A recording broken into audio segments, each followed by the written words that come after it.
Historias de Jack. Empezamos.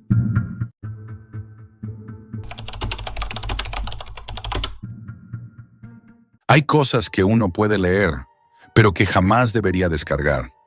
Vivo en Milwaukee. Desde que tengo memoria, siempre he tenido una fascinación enfermiza por lo que no se cuenta, por los huecos en la historia, las versiones no oficiales. Y si hay un caso que me obsesionó más que ningún otro, ese fue el de Roswell. No por los extraterrestres. Eso es para aficionados. Me refiero a lo que realmente ocurrió allí, en el desierto de Nuevo México, en el verano del 47. Lo que no se publicó. Lo que el ejército tapó tan rápido y con tanto cuidado que ni siquiera los teóricos más locos han logrado reconstruir del todo. Algo que siempre me pareció extraño. ¿Cómo puede un evento tan citado estar a la vez tan vacío? Durante años seguí cada pista, cada recorte, cada fotografía mal escaneada de los archivos liberados.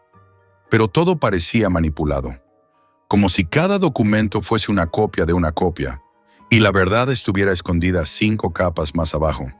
Hasta que un día lo encontré. Fue en un canal de IRC oculto, uno de esos que solo aparecen si sabes qué cadena de palabras escribir y desde dónde conectarte. El mensaje era corto, críptico. Solo decía: si quieres saber qué cayó realmente en Roswell, sigue el eco. Seguí el rastro. Me llevó a una serie de nodos encadenados en la red Tor. Una ruta que parecía diseñada para perderte, para que te rindas a mitad de camino. Pero no lo hice. Pasé 2 días seguidos navegando entre capas de cifrado, redireccionamientos automáticos y servidores escondidos. Hasta que llegué. Black Bolt Echo, una página en negro, sin interfaz, sin navegación, sin textos, solo una carpeta comprimida, protegida por contraseña, con un nombre imposible. R47-Omega Resc, 2 / unredacted. 48 gigabytes, ni una línea más. Intenté acceder. Me pedía un código. Lo intenté todo. Fechas, coordenadas, nombres relacionados con el caso. Nada funcionaba. Estuve a punto de rendirme hasta que, por pura intuición, escribí las siglas de un físico que había leído en un documento militar años atrás. HJC 1947. Era el nombre de Harold J. Cunningham, un científico desaparecido justo después del incidente Roswell. Funcionó. La descarga comenzó. Tardó 4 horas completas, y mientras avanzaba, noté algo extraño. La página se fue apagando poco a poco, como si supiera que ya tenía lo que buscaba. Cuando la descarga llegó al 100%, el sitio se cerró. Desapareció de la red. No he vuelto a encontrar ni una sola referencia a él. Al principio no sabía qué hacer. Era como tener entre las manos una bomba que no sabes si cortar el cable rojo o el azul. El archivo contenía docenas de subcarpetas, organizadas por fecha, con etiquetas en un lenguaje técnico mezclado con referencias militares. Empecé por los vídeos. El primero era mudo, imagen en blanco y negro, una sala de hospital o quizá un laboratorio. Una figura humana en una camilla. Estaba inmóvil, amarrada, con el pecho desnudo y cables adheridos al cráneo. Una voz, distorsionada, preguntaba cosas técnicas. ¿Cuándo notó la inversión gravitacional? ¿Cómo se activó la oscilación de campo? Preguntas que no tenían ningún sentido para mí. El sujeto en la camilla estaba identificado. Harold J. Cunningham, profesor de física teórica en la Universidad de Nuevo México. Lo busqué. Según los registros, desapareció en julio del 47 y jamás se volvió a saber de él. En los archivos, su rostro aparece en 3 vídeos. En el primero, responde. En el segundo, no habla. En el tercero, está muerto. A medida que avanzaba entre carpetas, todo se volvía más turbio. Había informes clínicos, informes militares, borradores de memorandos. Algunos estaban escritos a máquina, escaneados con mala calidad. Otros eran digitales, más recientes. Todos mencionaban una operación que no conocía, RESQ, Proyecto RESQ. Según los documentos, no se trataba de una investigación extraterrestre, sino de un incidente tecnológico. Algo que el ejército no esperaba. Un fallo en una prueba cuántica. Habían descubierto una anomalía en el campo gravitatorio. pero no por sus propios medios, sino porque algo cayó del cielo, algo que no debía existir en nuestro plano. Los archivos hablaban de interferencia de capas y errores en la continuidad física, palabras que no entendía del todo, pero que sonaban como ciencia ficción. Una de las fotos más inquietantes mostraba un objeto metálico, no más grande que un coche, deformado, casi derretido. No parecía una nave, ni siquiera parecía funcional. En la imagen, unos soldados lo manipulaban con pinzas largas, vestidos con trajes de protección química. Había también autopsias, no de alienígenas, de humanos, 3 cuerpos. Uno de ellos era un civil, según el archivo, James Frey, técnico de telecomunicaciones. Otro era un joven soldado, el tercero sin nombre. En todos los casos, la causa de la muerte era la misma: colapso neural por exposición al núcleo del artefacto. Había gráficos, registros de ondas cerebrales, esquemas incomprensibles. Lo más perturbador fue una grabación de audio, única en todo el paquete. Se oía a alguien gritar, no de dolor, era un grito mental, desesperación pura. En medio del grito, una frase: no es de aquí, pero tampoco de allá. Apagué el ordenador. Estuve 2 días sin tocarlo, pero volví. No podía evitarlo. Era como una droga. Cada vez que leía algo más, sentía que me acercaba a algo prohibido, algo que el ser humano no debía saber. El último documento que abrí antes de grabar esto era una lista, una simple hoja con nombres, fechas y estados.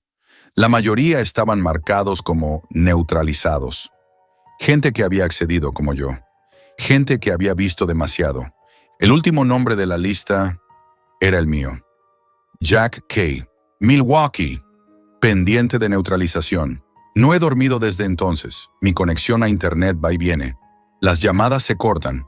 Mi portátil se apaga solo, incluso cuando está cargando. Intenté hacer una copia del archivo. El disco duro se formateó solo. Usé otro, lo mismo. Y esta mañana, cuando abrí la carpeta, estaba vacía. Ni vídeos, ni documentos. Solo quedaba un archivo de texto. Lo abrí, una única frase: la negación será tu única salida. Lo que cayó en Roswell no vino del espacio, vino de otra iteración de este mismo mundo. Han pasado 4 días desde que la carpeta desapareció. 4 días sin dormir, sin poder pensar en otra cosa. Como si mi cerebro estuviera atrapado en un bucle. Como si lo que vi siguiera reproduciéndose en algún lugar de mi mente. Aunque ya no pueda abrirlo, me gustaría decir que todo ha vuelto a la normalidad. Que el archivo se borró, que respiré hondo y lo dejé pasar. Pero estaría mintiendo.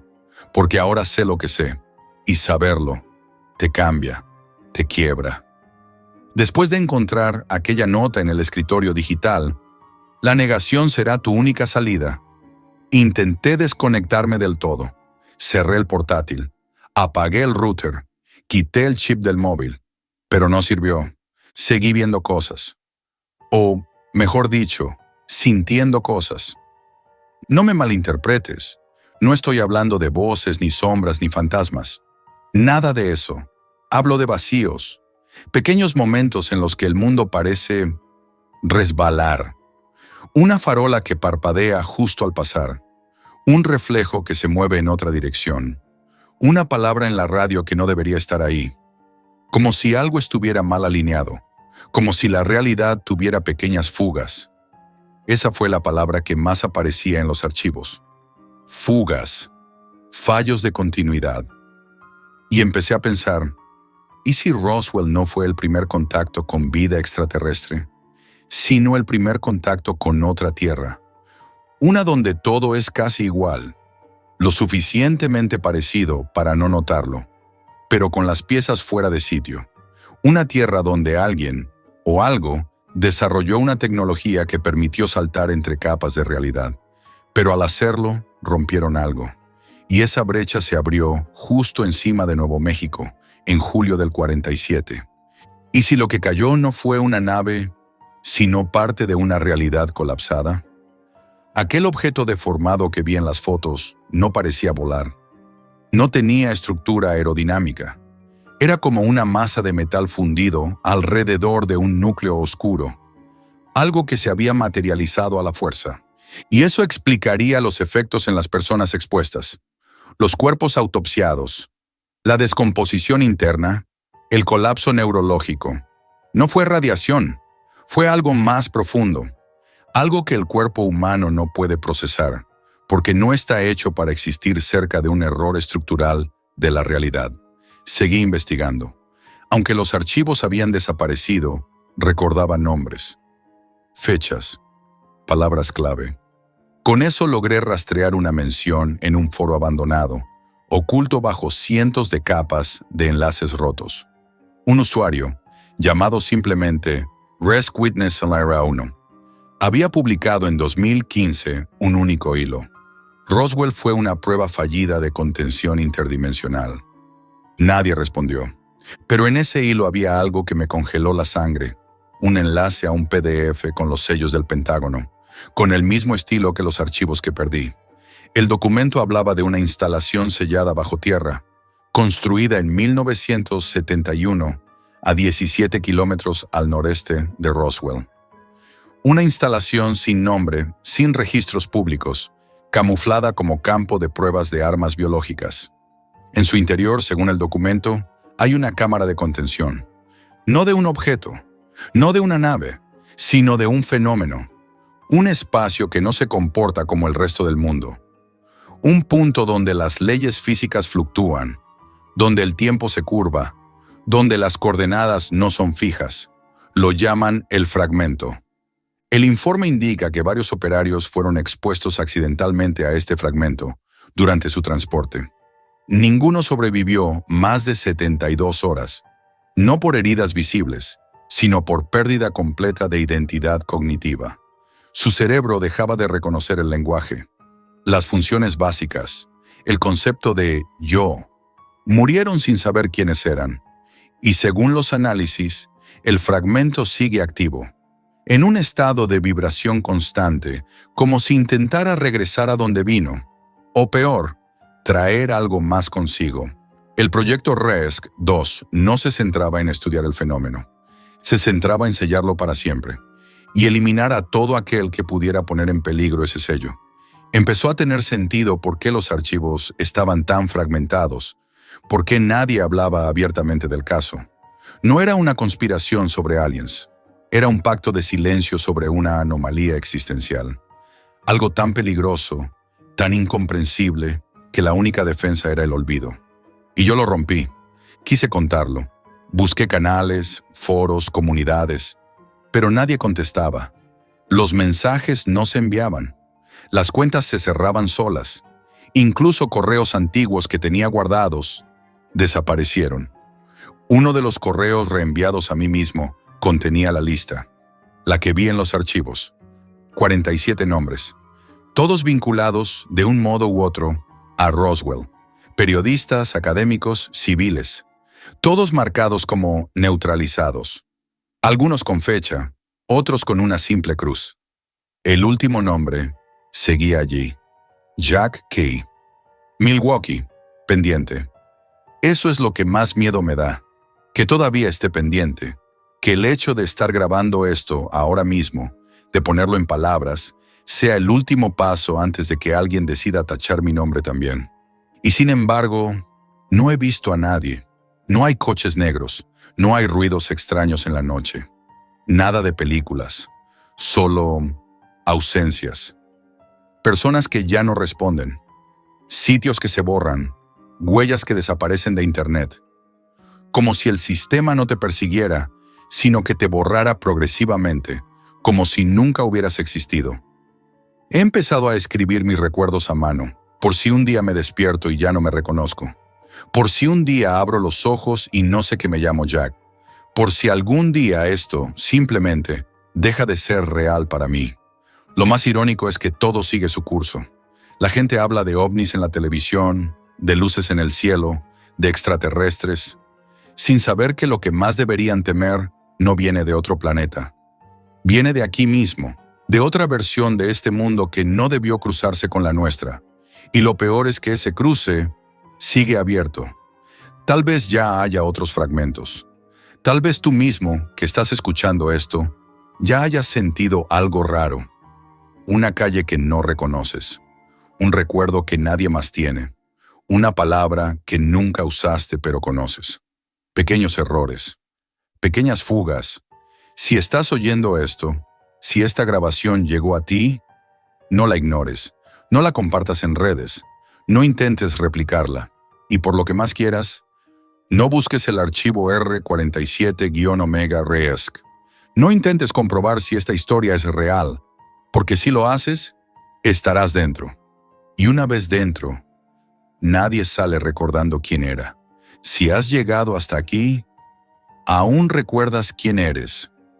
Déjame un comentario antes de que te borren también. Dale like si esta historia te hizo dudar de tu realidad. Y suscríbete para no perderte lo que aún nos ocultan.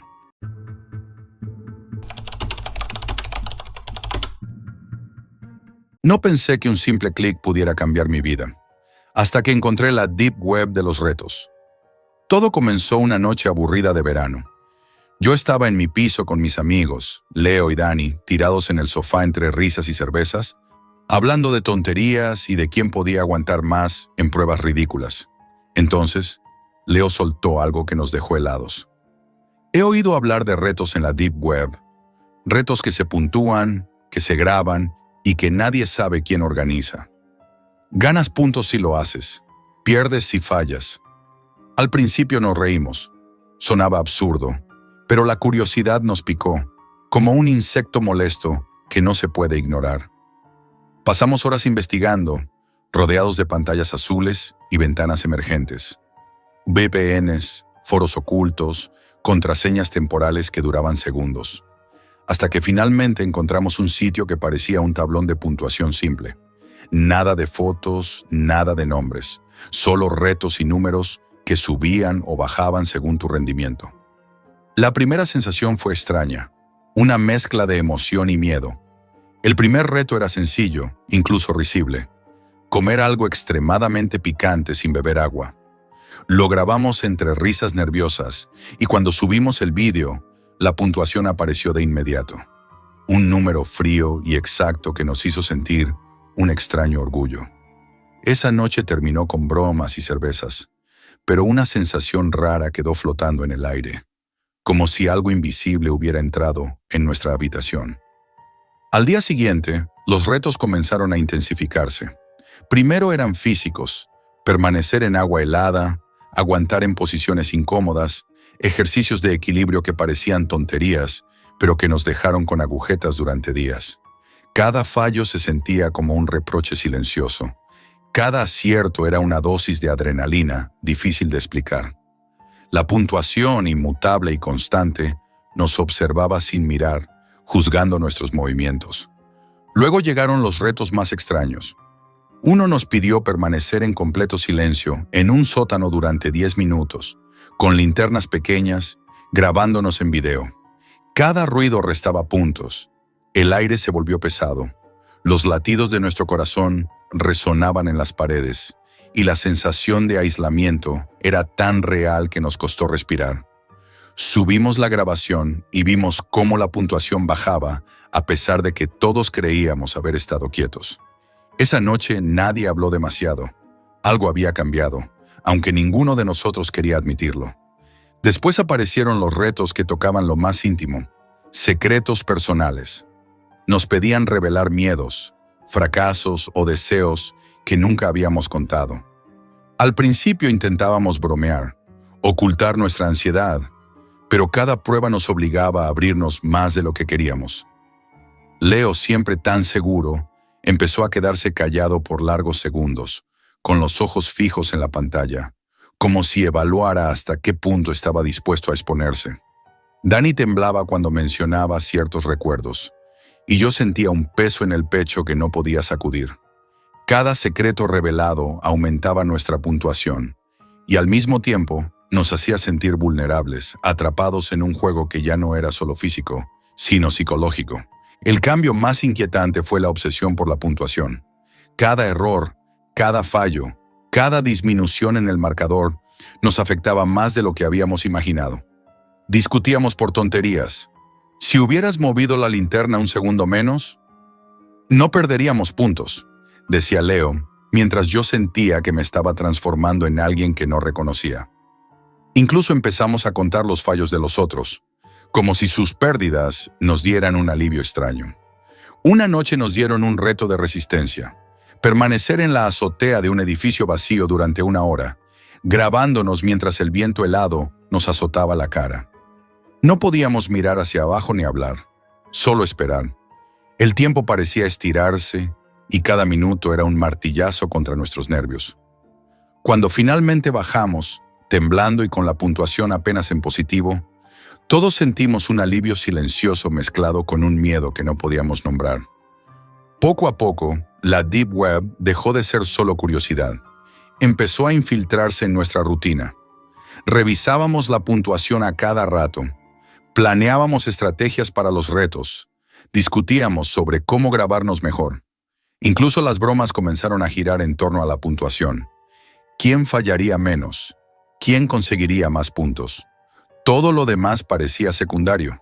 Y así, entre risas nerviosas, sudores, secretos y pruebas cada vez más intensas, comenzó nuestra obsesión. No era solo un juego, ni siquiera una competición. Era un espejo que reflejaba quiénes éramos realmente y nos enseñaba que el miedo, la ansiedad y la vulnerabilidad podían convertirse en entretenimiento, siempre que alguien estuviera mirando desde algún lugar que jamás conoceríamos. El peor reto llegó unas semanas después, cuando ya habíamos perdido la noción de normalidad. Nos ordenaban pasar toda una noche solos en nuestras habitaciones, grabándonos sin hablar con nadie, sin dormir, sin contacto con el mundo exterior.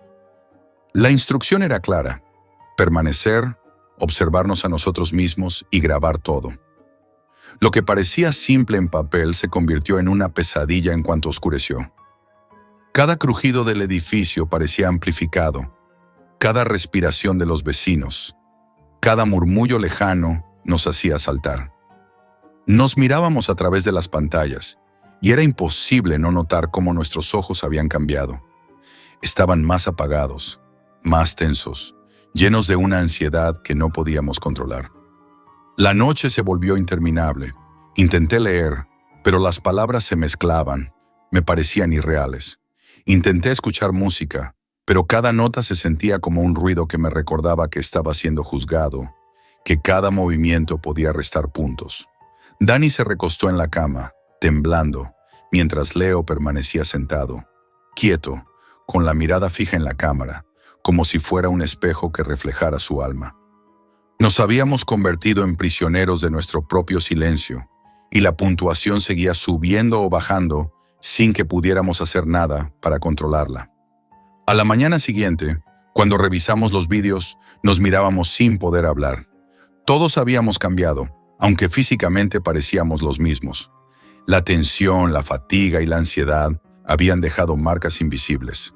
Cada pequeño tic, cada movimiento nervioso, estaba ahí, registrado para quien quiera que nos puntuara. Era como si la web nos conociera mejor que nosotros mismos. Los retos siguientes se volvieron cada vez más psicológicos y desconcertantes. Uno nos pedía permanecer en un cuarto completamente oscuro, con auriculares que reproducían sonidos incómodos, murmullos, respiraciones, pasos que nunca estaban claros de dónde provenían. Mientras intentábamos completar tareas simples, como ordenar objetos en silencio o resolver un puzzle mental, la ansiedad era tan intensa que muchos de nosotros lloramos sin poder evitarlo. Leo, que siempre parecía fuerte, se sentó en el suelo y permaneció inmóvil durante casi media hora, con los ojos fijos en la cámara. No decía nada, no hacía nada, solo respiraba lentamente, como si intentara sobrevivir. Otro reto nos obligaba a mantenernos frente a un espejo durante 1 hora, repitiendo frases sobre nosotros mismos que nos habían hecho sentir vulnerables en pruebas anteriores. Era un juego de autoevaluación cruel. Cada vacilación, cada duda, restaba puntos. Comenzamos a sentir una mezcla de vergüenza y miedo, como si alguien estuviera analizando no solo nuestras acciones, sino nuestra esencia más profunda. La tensión entre nosotros también aumentó. Discutíamos por tonterías. ¿Quién debía participar en qué reto? ¿Quién había fallado más? ¿Quién había arruinado la puntuación del grupo? Cada fallo de uno se convertía en un reproche silencioso de los demás. La amistad que creíamos inquebrantable empezaba a resquebrajarse bajo la presión de números invisibles. Incluso el humor desapareció. Las risas nerviosas se habían transformado en miradas tensas y silencios incómodos. El reto más perturbador llegó cuando nos pidieron grabar algo que no queríamos mostrar, acciones que nos incomodaban, decisiones que cuestionaban nuestra moral. No lo hicimos, pero el solo hecho de recibir esa orden nos dejó una sensación de vulnerabilidad absoluta. Nos dimos cuenta de que la Deep Web de los retos no necesitaba perseguirte físicamente. Solo necesitaba que jugaras, que midieras tu valor por un número frío y distante, y que te convirtieras en prisionero de tu propia obsesión. Intentamos abandonar la página, eliminar nuestra cuenta, borrar todo rastro. Pero fue inútil. La web nos bloqueó, nos dejó con la puntuación congelada, un recordatorio constante de lo que habíamos hecho, de lo que éramos capaces de hacer y de lo que habíamos perdido. La inocencia, la despreocupación, la confianza en nosotros mismos y en los demás. Ahora, cada vez que veo un aviso de nuevo reto, siento el mismo estremecimiento que aquella primera noche. Sé que podríamos caer de nuevo. La puntuación sigue ahí, invisible pero omnipresente, recordándome que no importa cuántas pruebas superemos, siempre habrá algo que nos empuje a seguir, a exponernos, a sentir miedo por un número que nunca termina. Nunca pensé que un simple clic pudiera cambiar mi vida. Y ahora sé que no se trata de clics. Se trata de ti, de lo que eres capaz de hacer cuando nadie te ve, de la obsesión que puede crecer silenciosa y de cómo un juego aparentemente inofensivo puede convertirse en una prisión de la que no hay escapatoria.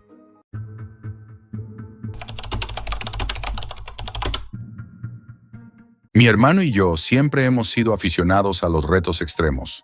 Carreras, circuitos de supervivencia, incluso desafíos en Internet.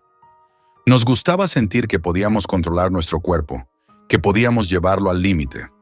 Pero todo eso cambió el día que tropezamos con algo que no estaba destinado a aparecer en la superficie.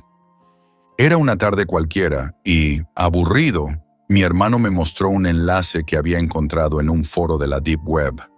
Es solo un entrenamiento, nada raro, me aseguró. Pero al abrirlo, la pantalla parpadeó y apareció un vídeo. Un hombre sudando en una habitación vacía, siguiendo un programa de ejercicios que no parecía físico, parecía psicológico. El desafío prometía llevar tus límites más allá de lo imaginable. Al principio nos reímos. Era extraño, sí, pero ¿quién no ha seguido un entrenamiento intenso online? Decidimos intentarlo. La primera sesión fue más dura de lo que esperábamos. Los ejercicios eran simples en apariencia, pero la combinación de resistencia física con instrucciones que nos obligaban a concentrarnos en cada músculo, cada respiración, era agotadora. Después de terminar, sentí que me costaba levantar los brazos. Mi hermano estaba pálido, temblando. Pensamos que era normal. Nadie nos había avisado que esto no era normal. Al día siguiente algo cambió. Mientras desayunábamos, sentí que mis manos se movían casi solas, ajustando el tenedor, temblando entre sorbo y sorbo. Mi hermano me miró con los ojos abiertos y sus dedos tenían los mismos espasmos. Los ejercicios de ayer parecían no haberse ido. Nuestros músculos seguían repitiendo los movimientos sin que nosotros quisiéramos. Intentamos reírnos, pero la risa sonaba falsa y corta. El segundo vídeo que encontramos era aún más intenso. Los movimientos requerían precisión y fuerza, pero también concentración extrema. Cada ejercicio estaba acompañado de instrucciones crípticas. Siente cada fibra de tu cuerpo. No dejes que la mente controle lo que el cuerpo puede hacer. Lleva tu respiración a su límite. Mi hermano y yo comenzamos a notar cambios extraños en nuestro equilibrio. Movimientos que creíamos coordinar nosotros mismos. Nuestro cuerpo los ejecutaba antes de que nuestra mente reaccionara. Una noche, después de una sesión particularmente dura, me desperté en mitad de la madrugada con el corazón acelerado, como si acabara de correr kilómetros. Mi hermano estaba en la misma situación, temblando bajo las sábanas. Ambos nos miramos sin hablar, y entonces fue cuando escuchamos algo que no queríamos oír. Un ritmo casi imperceptible, como un golpeteo sincronizado con la respiración de nuestros músculos. Era el eco de los ejercicios, resonando dentro de nosotros. Intentamos dejar los vídeos, cerramos enlaces, apagamos los ordenadores, incluso tratamos de distraernos con películas y música. Nada funcionó. Cada vez que cerrábamos los ojos, los movimientos venían a nosotros. Mi cuerpo recordaba cada repetición, cada tensión, incluso los espasmos y los calambres que habíamos sufrido. Mi hermano empezó a notar patrones. Cada vez que realizaba un movimiento cotidiano, como levantar una taza, los músculos replicaban los ejercicios como si aún estuvieran en sesión. La obsesión comenzó a filtrarse en nuestro día a día. Caminábamos por la calle y sentíamos que nuestros pies seguían ritmos que no habíamos decidido. Subíamos escaleras y nuestros cuerpos se movían con precisión extrema, como si respondieran a un cronómetro invisible. Intentamos ignorarlo, reírnos de ello, pero el cuerpo no miente. Nuestros músculos recordaban todo, incluso lo que la mente había olvidado. Un día, mientras revisábamos un vídeo antiguo, nos dimos cuenta de algo aterrador. Nuestras posturas, movimientos y gestos habían empezado a imitar lo que veíamos en pantalla de manera casi automática. Era imposible decir dónde terminaba nuestra voluntad y comenzaba la del entrenamiento. Decidimos grabarnos para intentar controlar lo que estaba pasando. La grabación nos heló la sangre. Nuestros movimientos eran precisos hasta el punto de parecer mecánicos, siguiendo patrones que no recordábamos haber practicado.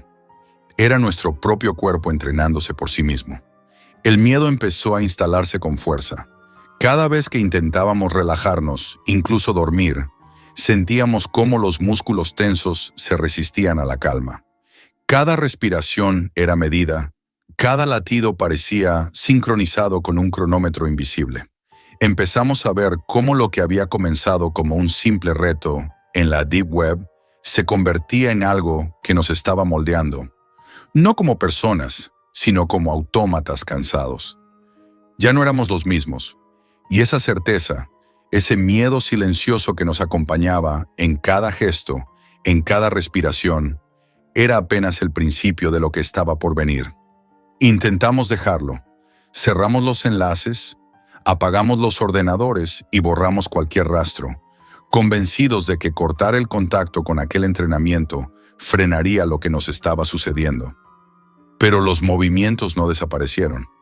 Cada vez que nos recostábamos, nuestros músculos reaccionaban solos, ejecutando patrones de tensión y relajación que no habíamos decidido. Era como si nuestro cuerpo recordara todo lo que la mente intentaba ignorar, como si los vídeos hubieran implantado una memoria física imposible de borrar. Al principio intentamos racionalizarlo. Es solo estrés, decía mi hermano. El entrenamiento nos dejó un patrón nervioso, repetía yo, pero la realidad se imponía con crudeza. Cada gesto cotidiano, levantar una taza, abrir una puerta, incluso escribir en el ordenador, estaba teñido por los movimientos que habíamos aprendido de forma involuntaria. No podíamos evitarlo, y con cada día que pasaba, la sensación de que nuestro cuerpo nos pertenecía menos y menos se hacía más fuerte. Una noche, desperté sudando frío. Mi hermano estaba rígido a mi lado, con los ojos abiertos, incapaz de parpadear con normalidad. Su respiración era irregular, cortada por espasmos que imitaban los ejercicios más duros del entrenamiento. Intenté moverlo, hablarle, pero mis manos también empezaron a temblar sin control. La habitación estaba en silencio, pero cada músculo parecía recordar un ritmo imposible, un patrón que nos obligaba a replicar movimientos que nos agotaban y aterraban a partes iguales. Decidimos intentar desconectar con ejercicio físico normal. Salimos a correr lejos de casa, intentando que la fatiga física rompiera la obsesión que se había apoderado de nosotros. Pero incluso allí, cada zancada parecía sincronizada con un entrenamiento invisible. Nuestros cuerpos corrían solos, midiendo cada respiración, cada impacto contra el suelo. La sensación de control desapareció por completo. Los sueños se volvieron insoportables. Cada noche era una sesión interminable. Rutinas de flexiones, saltos, giros y tensiones que se repetían sin fin, más largas y extenuantes que cualquier entrenamiento real. Despertábamos exhaustos, con el corazón disparado y los músculos doloridos, como si hubiéramos pasado horas en sesiones extremas sin movernos de la cama. Mi hermano comenzó a murmurar comandos del entrenamiento mientras dormía, repitiendo palabras que yo solo recordaba de los vídeos. Controla, siente, respira. Con el tiempo, lo cotidiano se transformó en una rutina de miedo silencioso. Cada movimiento estaba marcado por la memoria muscular del entrenamiento. Levantarse, sentarse, caminar, incluso gesticular al hablar, se sentía como participar en una sesión continua que nunca terminaba. Los músculos respondían con precisión extrema, pero la mente estaba atrapada, observando impotente. Una tarde, mientras intentábamos hacer tareas simples en casa, noté algo más perturbador. No solo nuestros cuerpos recordaban los ejercicios, sino que comenzaban a anticiparlos. Antes de decidirnos a mover un brazo, el movimiento se ejecutaba solo, perfecto, mecánico. Era como si el entrenamiento hubiera absorbido nuestra voluntad y la hubiera transformado en un patrón que nos controlaba a su ritmo. Mi hermano me miró y en sus ojos vi el mismo terror que sentía. Éramos marionetas de un programa que habíamos encontrado por curiosidad. La obsesión silenciosa se volvió más intensa. Cada vez que intentábamos relajarnos, incluso al escribir esto, sentía la sombra de los ejercicios. Cada respiración, cada contracción de un músculo estaba teñida por lo que habíamos aprendido en la Deep Web. Y aún así, de manera perturbadora, comenzamos a notar que nuestros cuerpos querían más. Necesitaban repetir los movimientos, sentir el cansancio extremo, la tensión, como si nuestro propio cuerpo se hubiera vuelto adicto a aquella sensación de límite alcanzado. Hoy, mientras escribo esto, mi hermano duerme al lado mío. Su respiración es irregular, sus manos tensas sobre la manta, repitiendo patrones que no existen fuera de nuestro cuerpo. Yo estoy despierto, observando cómo su cuerpo se mueve solo, consciente de que nuestra curiosidad nos llevó demasiado lejos. Y pienso, nunca volveremos a ser los mismos. Los vídeos, los ejercicios, la Deep Web, no nos soltaron. Ahora somos prisioneros de nuestros propios músculos, y la libertad es una sensación que apenas recordamos.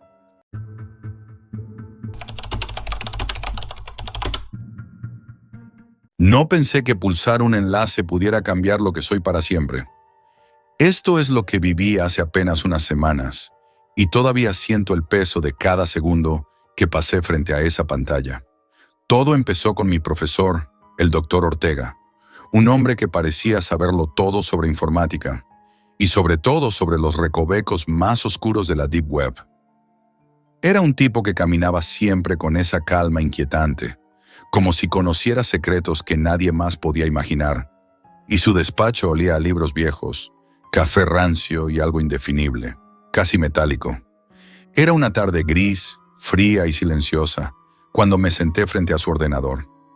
La luz de la ventana dibujaba sombras largas sobre el suelo, y el profesor me miró con esa sonrisa que siempre me ponía nervioso. «Jack», dijo, «lo que te voy a mostrar no está en Google, ni siquiera está en los foros comunes. Solo los que buscan realmente algo lo encuentran». Me enseñó un navegador especial con capas de seguridad que parecían impenetrables, como si fuera un portal hacia otro mundo que no debería existir. Me habló de las Red Rooms, y esta vez no como una leyenda urbana, sino como algo tangible, algo que cualquiera podría encontrar si sabía exactamente dónde mirar.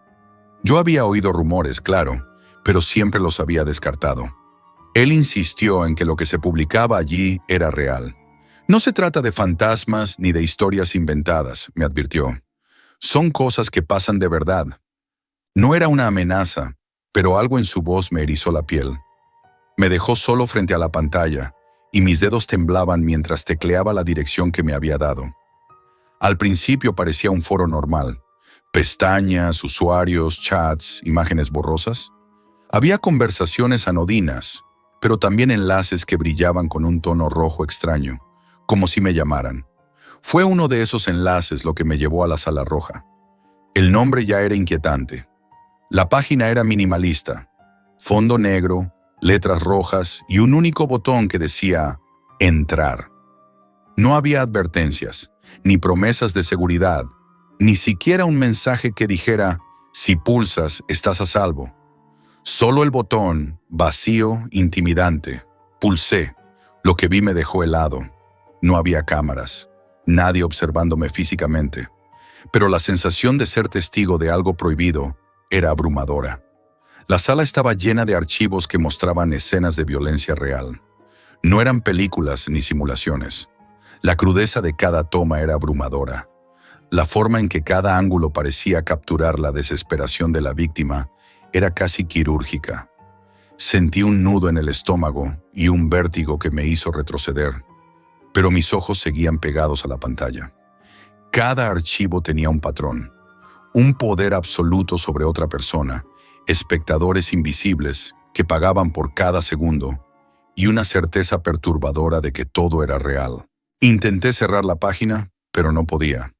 Era como si algo dentro de mí quisiera más, aunque mi mente gritara que era horrible. Empecé a explorar más archivos, viendo detalles que me hacían sentir culpable solo por mirar. Algunos archivos tenían subtítulos, notas, incluso fechas exactas y lugares que me resultaban familiares. Era como si alguien hubiera anticipado que yo llegaría hasta allí. Al principio todo fue visual. Luego noté que los usuarios con los que podía interactuar en la sala tenían nombres extrañamente precisos. Coincidían con apellidos que había oído en la universidad o con personas que nunca había conocido, pero que parecían cercanas. No interactué, solo observé, pero la sensación de vigilancia, de que no estaba solo en mi curiosidad, creció con cada minuto. Pasé horas así y mi mundo se redujo a la luz roja de la pantalla. Olvidé la hora, olvidé que había comida en la cocina, olvidé incluso el frío que colaba por la ventana. Cada archivo nuevo era más perturbador que el anterior. Escenarios improvisados, objetos comunes convertidos en instrumentos de control, silencios tan densos que podía sentir el peso de la escena sobre mi pecho. No había gritos artificiales ni música de terror.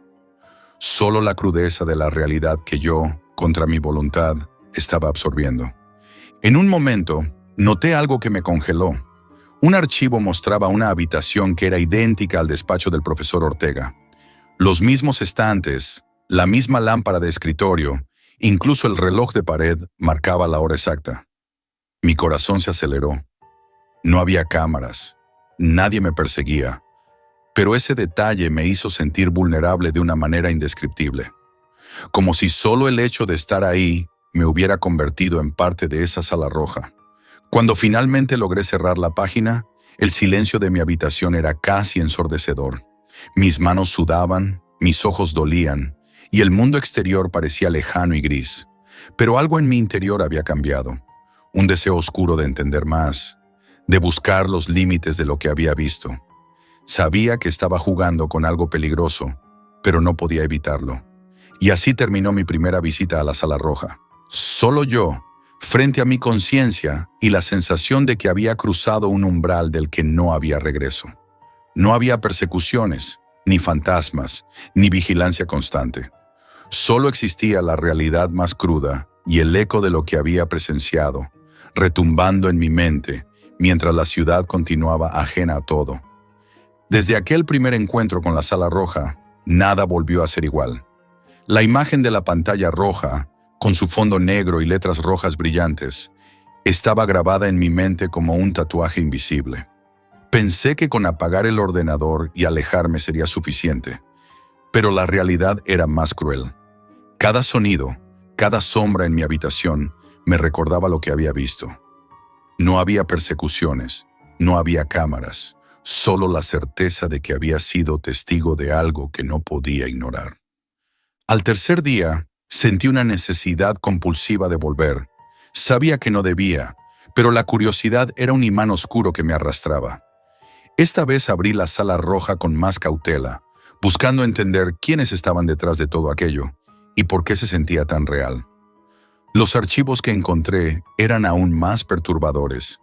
Escenas más largas, detalles más precisos y víctimas que parecían estar atrapadas en momentos que yo podía reconocer en mi propia vida. Había objetos, muebles, incluso decoraciones que coincidían con lugares que conocía. Esa precisión era aterradora. En uno de los archivos, un hombre se encontraba en una habitación idéntica a la mía. No había cámaras visibles, no había rastro de persecución. Solo él, solo la escena y la sensación de impotencia. Sentí un escalofrío que me recorrió la espalda hasta los dedos de los pies. Por un instante, tuve la absurda certeza de que yo mismo podía aparecer en uno de esos archivos. Esa idea me paralizó. Intenté hablar con alguien, buscar ayuda o información, pero los foros que antes parecían activos estaban vacíos. Usuarios desaparecidos, enlaces caídos, páginas que llevaban a pantallas en blanco. La Deep Web parecía haberse cerrado sobre sí misma, como si supiera que había llegado demasiado lejos. Me sentí atrapado en un laberinto sin salida, con la sensación de que alguien o algo sabía que yo había estado allí. Una noche, mientras revisaba notas y capturas que había tomado por accidente, apareció un mensaje en mi pantalla que no recordaba haber recibido. Sabemos que has visto demasiado. Decide qué harás ahora. No había remitente, ni dirección, ni indicios de quién lo había enviado. Solo esas palabras. El miedo que sentí no era físico, sino psicológico, una presión constante en el pecho, un recordatorio de que había cruzado un límite invisible. Empecé a notar cómo la paranoia se instalaba en mi rutina diaria. Cada notificación, cada sombra, cada persona que pasaba cerca de mi ventana parecía parte de algo más grande, algo que yo había despertado al entrar en esa sala. El doctor Ortega desapareció del mapa. Su despacho quedó vacío, su ordenador apagado y sobre el teclado una nota escrita a mano. Algunos secretos no están hechos para ser compartidos. Si recuerdas algo de hoy, recuerda también esto. No se trata de lo que ves, se trata de lo que haces con lo que has visto. Esas palabras retumbaron en mi cabeza durante días. Sentía que, aunque hubiera apagado el ordenador, aunque hubiera borrado los enlaces y las capturas, algo de mí había cambiado. La curiosidad oscura, la necesidad de mirar, de saber más, no desapareció. Solo se escondió, latente, esperando el momento adecuado para resurgir. Pasaron semanas y empecé a notar cambios en mi comportamiento.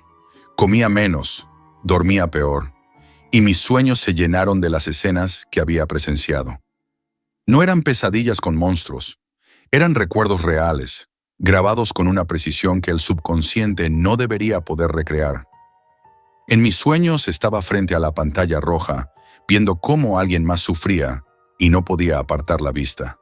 Despertaba sudando, con la sensación de haber cruzado un umbral que ya no podía olvidar. Intenté distraerme. Salí con amigos, fui a la universidad, incluso intenté escribir sobre otros temas, pero cada actividad parecía vacía, carente de sentido.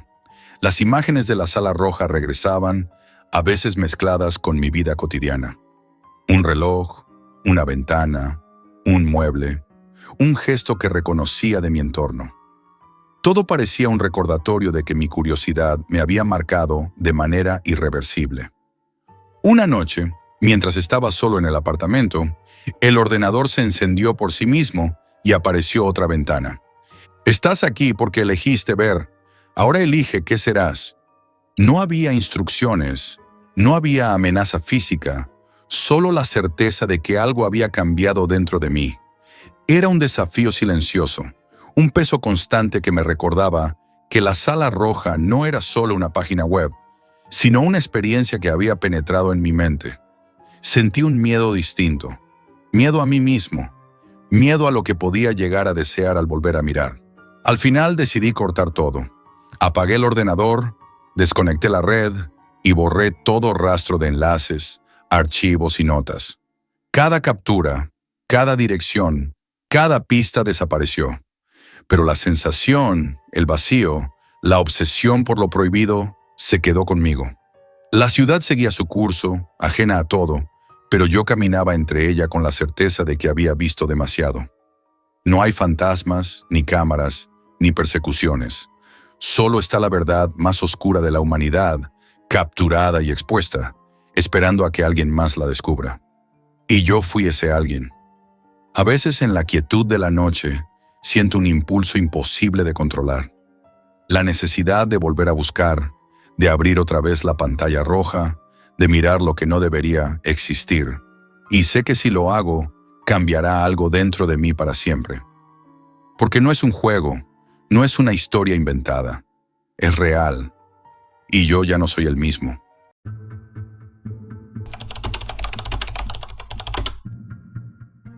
Lo que vi esa noche en la Deep Web no fue solo un espectáculo. Fue un agujero negro que me tragó por dentro.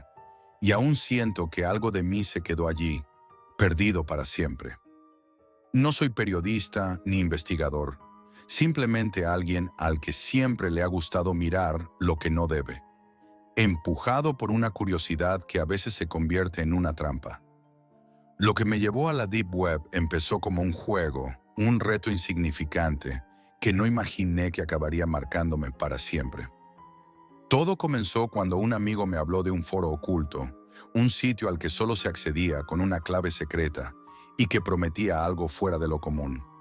Una especie de teatro clandestino, pero sin público ni guión. Es raro, no como nada que hayas visto, me advirtió, con una mezcla de nervios y fascinación en la voz.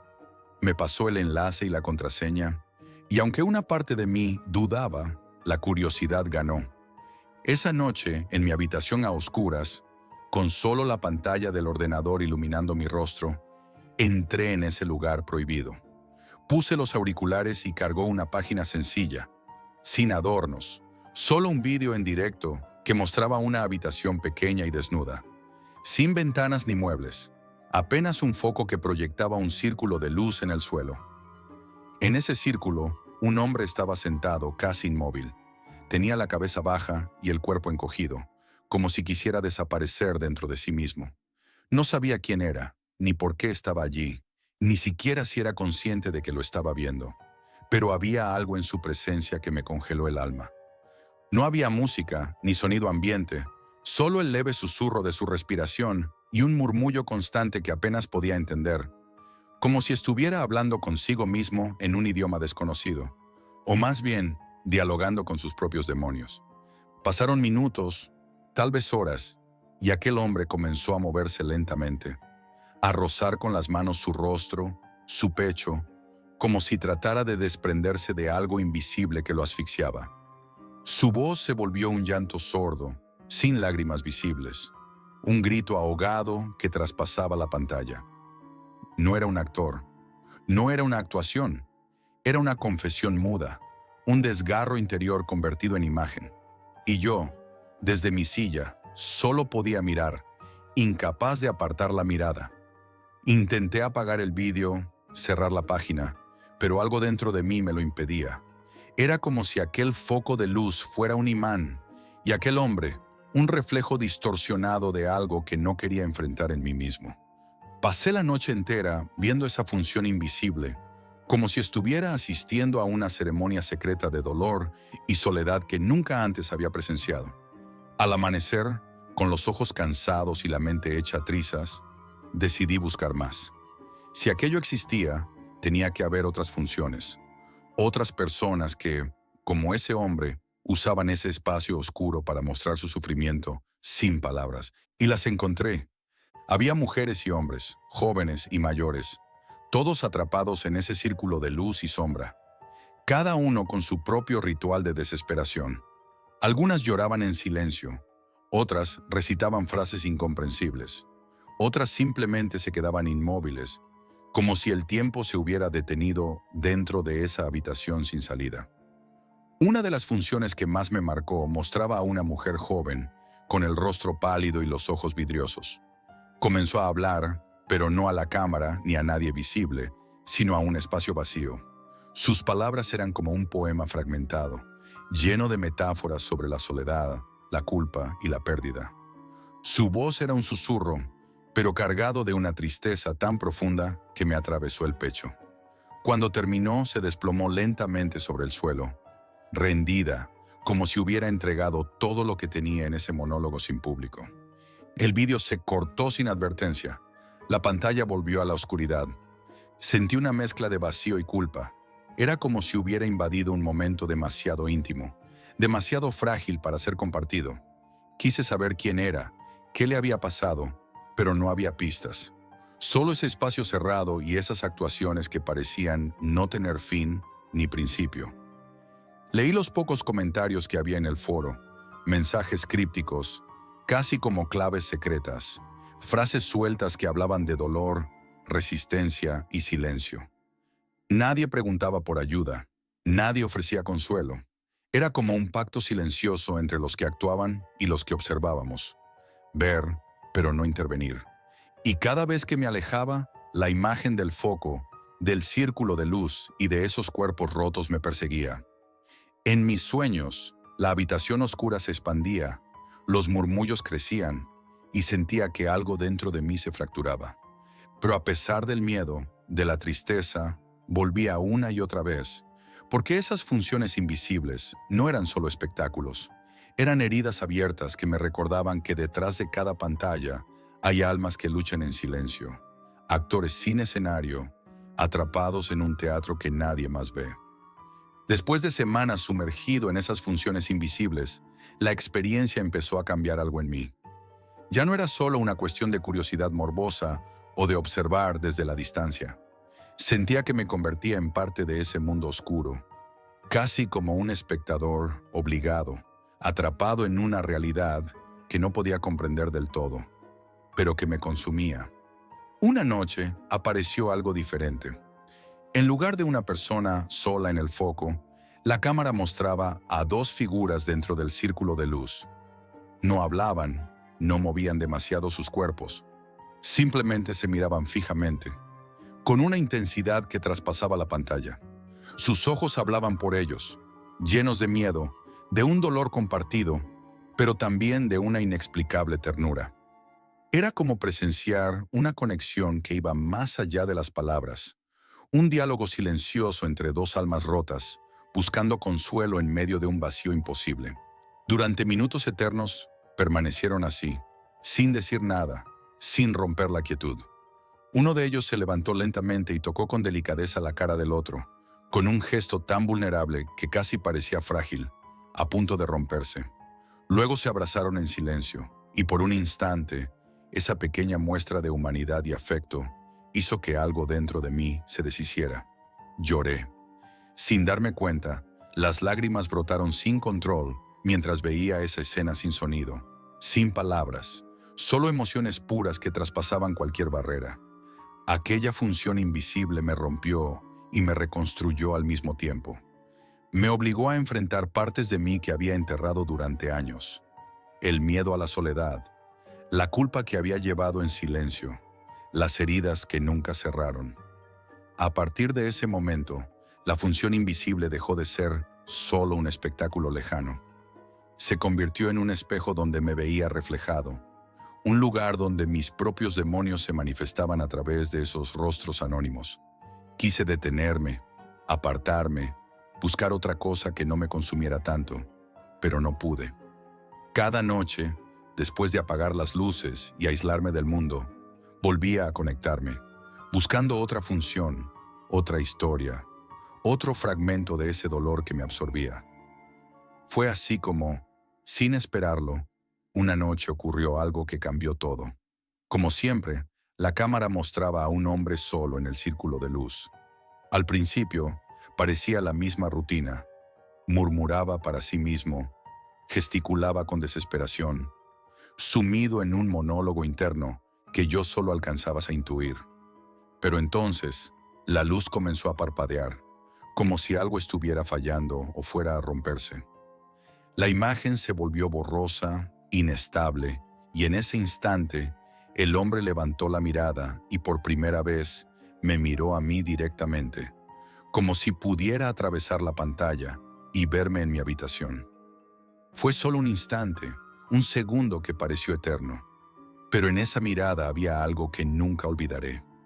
Un grito silencioso, una súplica muda, una desesperación que me atravesó el pecho como un puñal. Sentí que me estaba pidiendo ayuda, aunque no pronunciara palabra alguna. Quise reaccionar, gritar, hacer algo para alcanzarlo, para rescatarlo, pero estaba atrapado en mi realidad, al otro lado de una pantalla que no podía romper, y él ahí, inmóvil, con esa expresión de dolor que parecía derrumbarse en cualquier momento. De repente, el vídeo se cortó. La página que mostraba la función invisible desapareció, como si nunca hubiera existido. Me quedé sentado, en silencio, con la respiración entrecortada y un vacío terrible en el pecho. Aquella noche dormí mal, inquieto, con la sensación de que algo dentro de mí se había fracturado para siempre. Cuando desperté, supe que ya no era solo curiosidad lo que me movía.